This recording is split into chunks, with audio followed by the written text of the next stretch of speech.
Stories of innovation and success from the vibrant communities of rural Nova Scotia. This is Ignited. Hi there, welcome to this episode of Ignited the Podcast. I'm Wade Cleveland. I work for a rural innovation hub called Ignite. I'm here to tell you some great small town and rural success stories.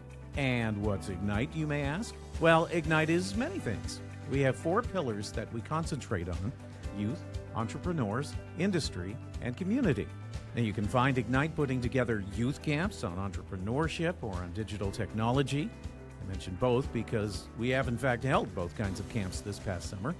You'll find us putting entrepreneurs and industry together, as we did recently with the Plastic Waste Challenge, where we issued a challenge to innovators to come up with ideas to replace styrofoam with something compostable. And we put them in a room with the Sobeys grocery chain, and hopefully great things come of that. And you'll find us guiding rural startups and innovators in both of our Ignite locations in Yarmouth and in New Glasgow. Companies can become residents here. They get access to desk space and everything our facility has to offer, from high-end equipment to mentoring. One such resident is a company called Saltwreck. Founded in 2016 by Miguel. Saltwreck is an artwork company with distinctive, iconic images representing different areas, with maps of those images superimposed within.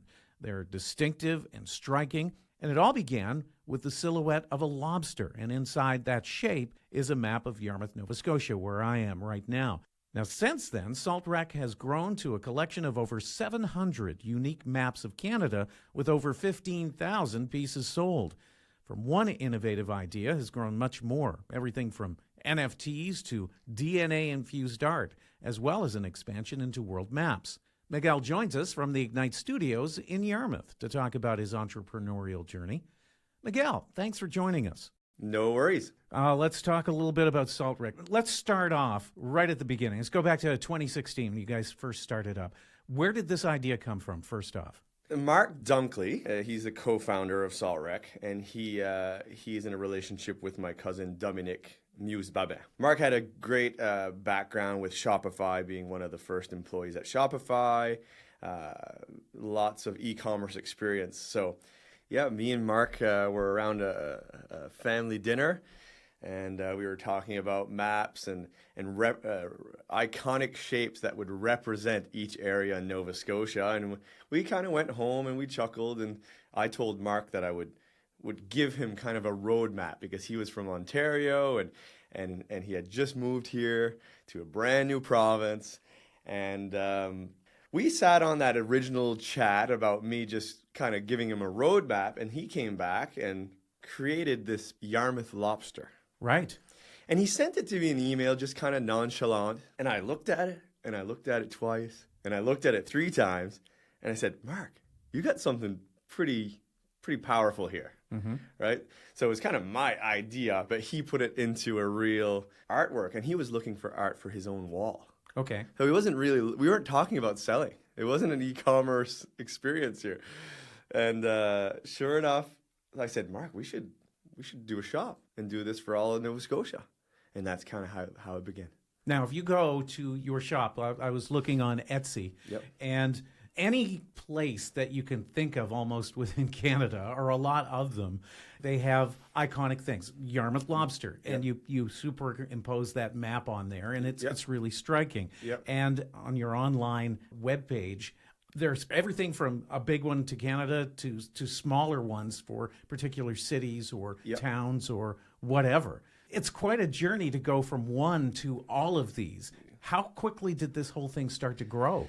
I'm glad I had confidence in the Yarmouth lobster, because Mark kind of just chuckled. He didn't think it was that great, but that's his personality versus mine. And once we started selling a few of the Yarmouth lobsters, it didn't take us long to realize Peggy's Cove, So we went to Halifax pretty quickly, and then it didn't take us long to realize all of Nova Scotia was our target. The name was Saltwreck Ocean Feel. And once that success, it was only a few months after that we really decided, okay, like somebody else is going to do this if we don't do it. So we decided to capture all of Canada.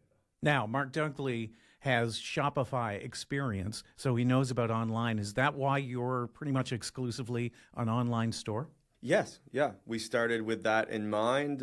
We had a lot of experience there. We knew it was growing extremely quickly. Online sales were growing year over year in general, so we put most of the effort there.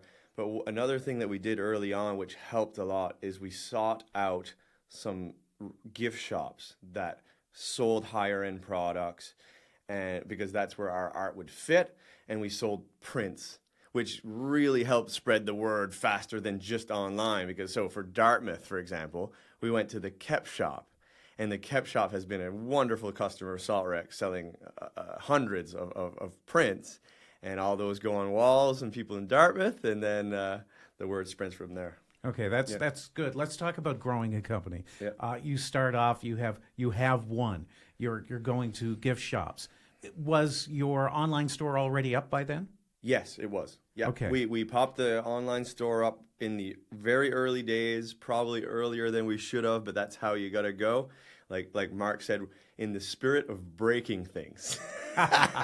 Well, that's right, exactly. And when you're doing any kind of entrepreneurial stuff, especially when it comes to innovation, and this is innovative art, it really is. You got to break something. Absolutely, yeah. You're breaking a mold, if nothing else. Exactly. Right?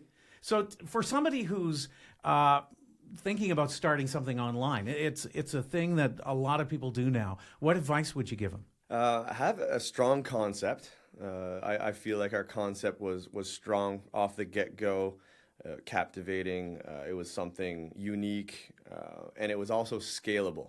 So it wasn't something that I had to, once the concepts were there, the work was done, and we could sell many of those. So that was the scalable part of Saltwreck, which has served us well. So that's my advice for early entrepreneurs. How do you do this? I've seen the canvas prints. They're amazing. They're fantastic. In terms of getting them done, putting them together, getting them printed, how big a process is that? It all started in Yarmouth with our print shop Pro, and Randy Smith was the original printer for until this last year, and he done a great job at that detail and making sure that it was the fine art quality that we were looking for. We really didn't. You can go as cheap as little posters, it might be $5 or $10, or then you can go up to a fine art print that will last you your lifetime. So we wanted to go towards the fine art, and Randy did that for us. Then we realized that we had outgrown Randy, and that was okay. We knew it was going to happen a certain time, and then we've moved to a company called Hfx Canvas out of Halifax, and they are a great fine art printer. They had the same printer. It was a perfect transition, and they also created canvases. So they buy the frames, they assemble the frames themselves, they wrap the canvases gallery grade, all production in-house. Now, you're doing a lot of business. Now, I saw somewhere that you had sold upwards of like 15,000 prints since you started up in 2016. That's a lot of volume. It is, yeah. I think it's quite impressive. That's the scalability of the concept, right? That's where we knew that was going to happen eventually as we expanded throughout Canada. And we've also got another side company that does the world. But we didn't want to dilute Saltwreck's brand. Right. So we opened a separate store called Mappa Art. And that creates map art for the world because we knew that the Dublin Shamrock, for example, was going to be popular. Right. The Irish were going to love it. And we had that experience, so we kind of knew where to go.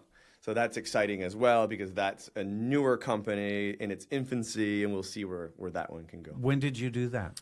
That one was opened a year ago. Okay. Yep. So it's pretty fresh. It's very fresh compared to Saltwreck, who is 6 years old. Once you get a concept, you can repeat it a lot. And again, going to your Etsy store, there's spots for just about everybody. Did you guys as a group say, okay, we need Kingston, we need Sarnia, we need Ontario, we need Canada? Or was it more of a bunch of people on your site asking, I want something for my town. Was it back and forth? Was it both? How did that work? Yeah, great question. It was both. We did get several requests early on because we didn't have that much map art, and we would accommodate. But then we also had the vision as well. We knew that we had to do the Vancouver totem pole. We knew that, right?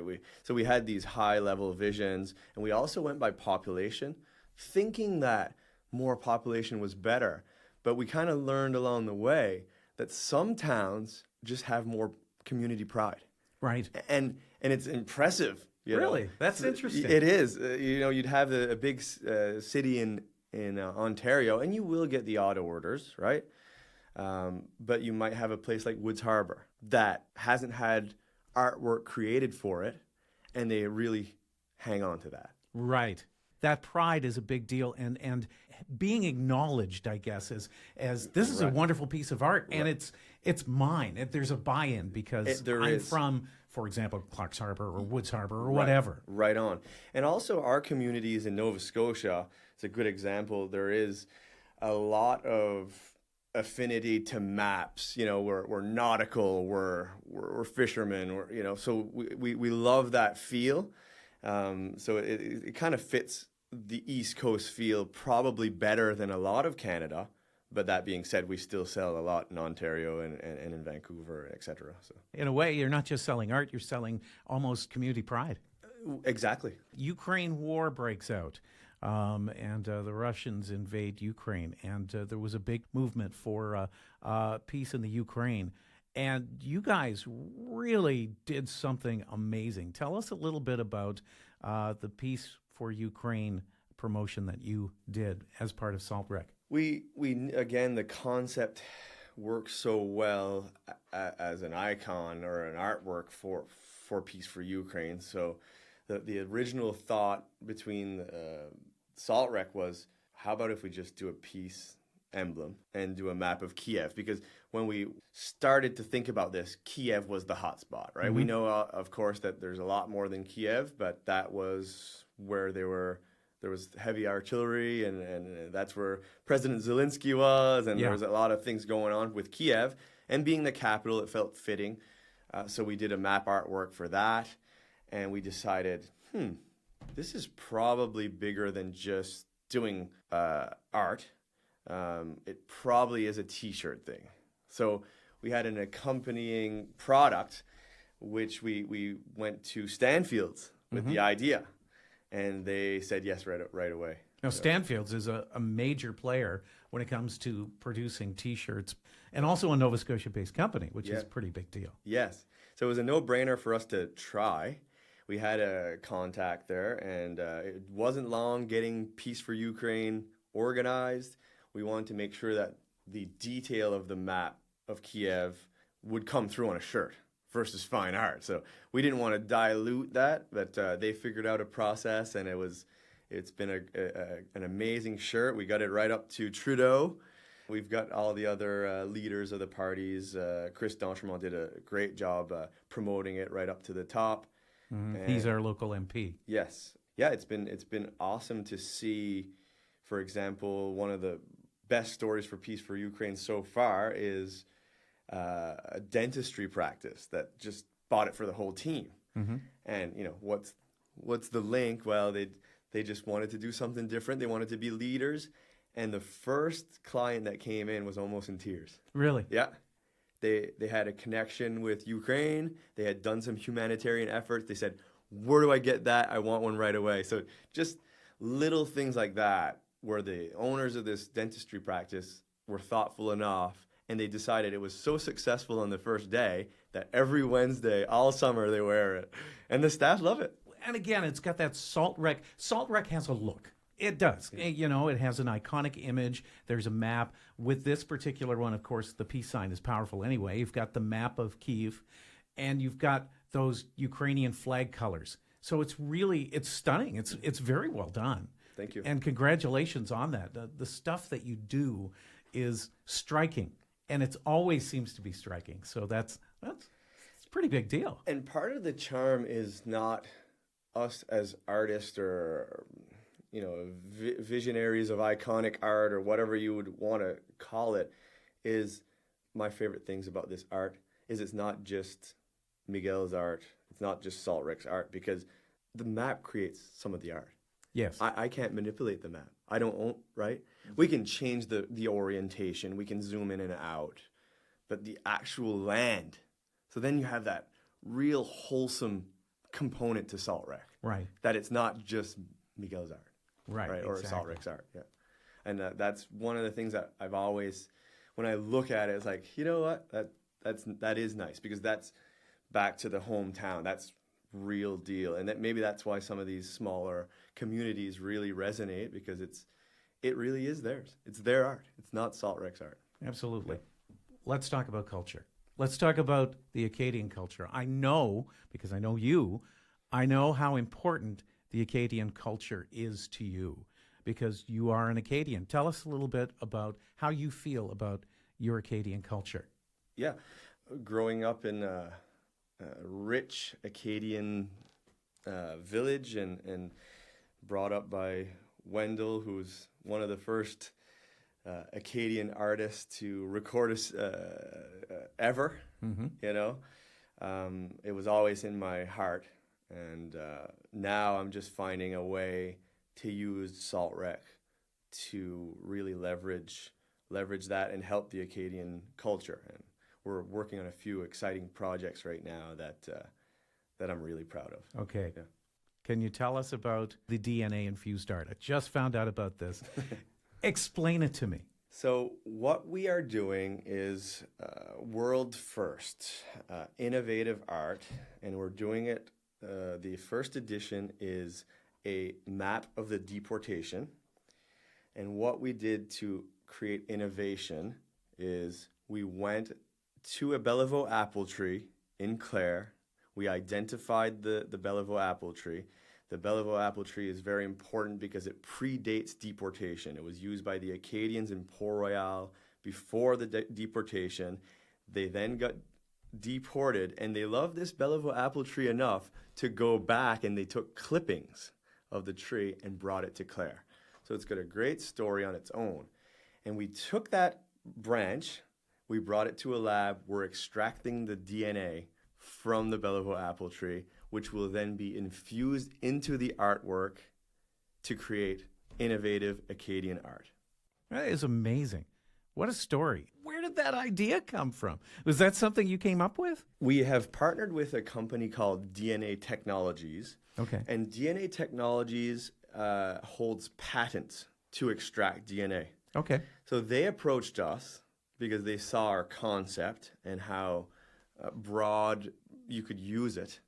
And they, after conversations with me, they realized that, you know, Acadian culture is right up your alley.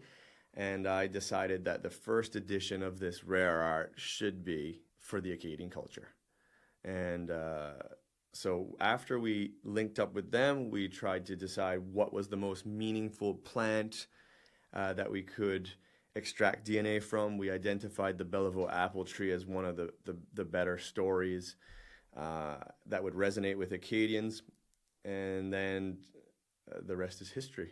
Okay. We're creating it as we speak. The DNA is at the lab, and we are preparing to do some testing on the actual artwork. Mm-hmm. And we've launched a pre-sale campaign for these rare artworks.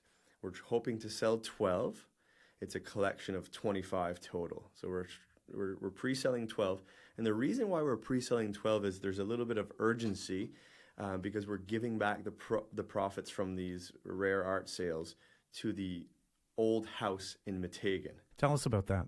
The old house in Meteghan, ou la vieille maison in Meteghan, is the most well-preserved Acadian house in Canada. Okay. So it's a big deal on its own. It's got infinite history. When does it date back to, roughly? It's 1790. Okay. So it's not the oldest, because we can date some post-deportation before that, but some of the others have been renovated. So it's not the same feel as the most well-preserved. When you walk into this house, you feel like you came back from the deportation, and it's just pure Acadian vibe. Mm-hmm. And so when I saw that they finally, after 22 years, solved a legal enigma, there was 20 people on the deed. It was a nightmare, and the property was deteriorating Right. as we were waiting to see what was going to happen. Finally, they cleared the deed. They created La Société Vieille Maison, a society to preserve this. And I saw this a few months ago. I said, that's it. That's edition 1. So I have a chance to give back, preserve the oldest Acadian house in Canada. And I pitched them the idea, and they were like, this is amazing because we're ready to do fundraising. They were drawing out their fundraising efforts. Right. One of it was a Kickstarter. Well, great. And it still is great. But you know what we did there? We donated one of the editions so that if Wade wants to donate $50 towards the old house, you get a ticket, and we're going to do a draw for you to get a chance to. So for people that may not have the money, to be clear, it's $3,000 for one edition of this rare art. Right. And we've already sold 7, so we're well on our way. But you still have a chance, if you're not interested in spending the $3,000 to get a piece of rare art, you still have a chance through the Kickstarter campaign. So we feel like it's going to fuel that Kickstarter to get us even further along. Yeah. So it's a win-win. It's an amazing story. That really is. Congratulations. Now, I know you had mentioned that a lot of the money for this in particular was going to go towards, I think it was the roof of the house, right? Yes. So the roof of the house is an interesting story as well. The roof is still sound, but some of the old shingles were deteriorated. You could the other day when I went in there, I could see the sun. So it was leaking, but the structure was still sound. So what we did, and we didn't want to lose it in a hurricane or something that would wipe it away, of course. We decided to tarp the roof.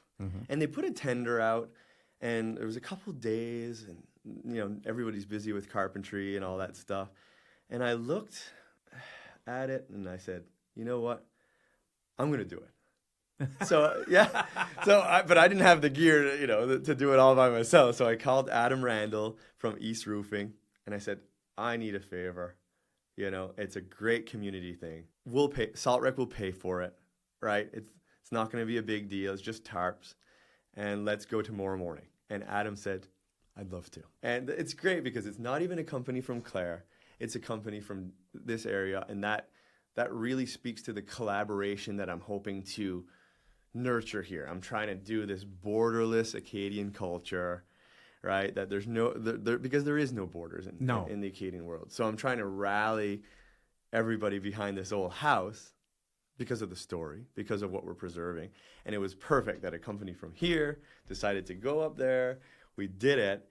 And before he was at Canadian Tire buying tarps, I said, hold on. Get the Acadian flag colors.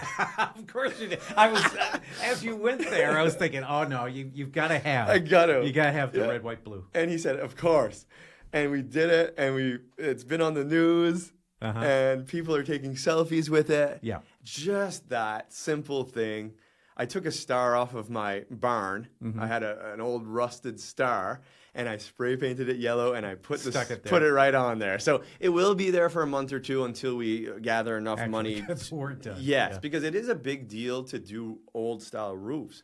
The Acadians would have used like artisanal type of shingles. Of course. And it's not super cheap. So we're talking about pine artisanal shingles to be authentic. So we're thinking $30,000 to $50,000 is what we're hoping to raise for that initial roof. And then after that, it'll just build momentum from different levels of government, there's all kinds of places that the old house will be looking at for future funding. And like I talked to you earlier, is possibly monetizing some of this with events, Acadian cultural experiences. I mean, Airbnb has a whole business model around experiences. Can you imagine if you put a real Acadian experience into that old house? Like whether it's a sing-song, whether it's sleep overnight there. I mean, you would be booked. Kitchen parties with music. Right. You know. What a beautiful place to Yeah. to do that. So I think there's lots of opportunities, and it's just phase one is saving the roof. So that's what we're doing. As an aside, I got to say this because it's true with everybody I talk to around here. Yarmouth and Southwest Nova and Clare and Parambagh, there is a uniqueness about this place when it comes to community and community buy-in. And you've seemed to have really grasped that actually with your art from the beginning, because as you mentioned before, you know, Woods Harbor, Yarmouth, there's ownership. People feel like they're a part of something larger than themselves when they're here. Amazing. It really is, isn't it? It's a special thing. Yeah. Well, good for you on that one. It's really great. There's another piece of exciting stuff going on, especially if you're a fan of the Tragically Hip. Yes. Let's talk about Gord Downey, the piece of art that you've put together, which wasn't easy to put together because there were copyright issues with all of that. Let's talk about that piece of art. The piece of art is called The Hat, and it's the iconic hat that Gord Downey would have worn on his final show in Kingston in 2018, August 20th. And that hat has just made its way into the Downey Wenjack Fund, which was his legacy fund that he created before he died. He took the last months of his life, literally, to make sure that the Downey Wenjack Fund had what it needed. And the hat has been the logo for that. And we felt, again, iconic things, iconic places, that we had something that would be meaningful for Kingston. So we superimposed the map of Kingston inside of the Gord Downey's iconic hat. And it created an amazing artwork, powerful on many different ways. We changed our color scheme on this one. Usually we use what we call a Saltwreck red, but we use the purple to represent the Downey Wenjack Fund. We feel like that would be what Gord would want. Mm-hmm. And it's really about the Gord Downey and Channy Wenjack Fund and how we can support reconciliation in Canada and make Canada better. So talk a little bit about the issue that came up as far as copyright went. And I would think in some instances this wouldn't be unusual for you, because I would think some of these photos or images that you're using would have copyright attached to them. Yes.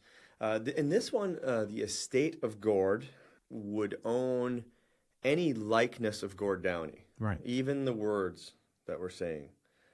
So we got to be careful as we work on our marketing.